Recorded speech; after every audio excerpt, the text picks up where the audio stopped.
And I'm back. My fever broke this morning. I spent 2 hours on ground news, and I'm going to try to recap as much as I can in 3 minutes. So the Qatari government is not building an Air Force base here in Idaho. They are being trained to use F-15s they purchased from the U.S. military and trained how to use them. Now, there is a very cozy relationship between Trump and Qatar, both the jet that was well above the price point a government official is allowed to accept, and him promising to build a golf course over there. But them building an Air Force base here is not happening. There's been a lot of talk about Trump not winning the Nobel Peace Prize. I was not shocked. I don't think a lot of people were, but Trump and MAGA are very, very upset, screaming how Obama won his for doing nothing. And when the Nobel Peace chairman was asked about what goes into that process, why Trump wasn't selected, he said, "We sit in a room with candidates and we discuss those who acted with courage and integrity," which doesn't feel like a dig, but it does feel like a dig. It was instead awarded to Venezuelan opposition leader Maria Corina Machado, who definitely deserved it for her fight and for her work. And I honestly, I really do truly love that it was a woman.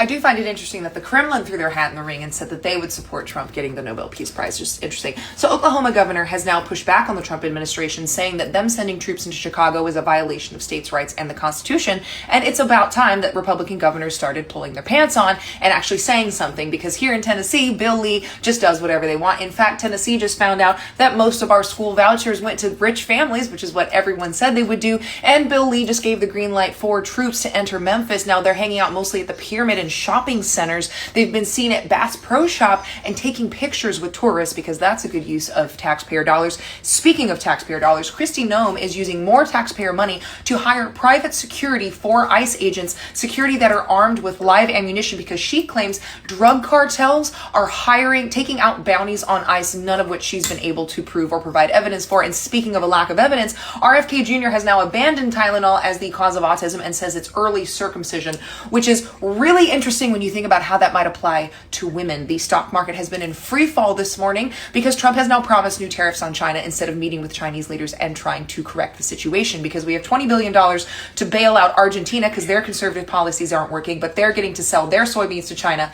and American farmers aren't. But the biggest piece of news that I think is very important is that the Dominion voting machines were bought by a Republican election officer who not only supported Trump, but also supports going back to paper ballots, which are easier to manipulate and destroy if you don't like the result. But thanks to Ground News Blind Spot, I also found that young Republicans across the country are challenging the 2020 census because they don't like the head count. They are intentionally trying to affect the midterms by changing the census in the middle of the decade, which it only happens every 10 years, and by also controlling what the voting machines do. So I think it's very important to keep an eye on those two stories, especially as we go into next year and the midterms. You can get 40% off their Vantage plan at groundnews.com/Monte, and I am back. I will be here with all of your news and a whole lot of Christian nationalism smackdowns.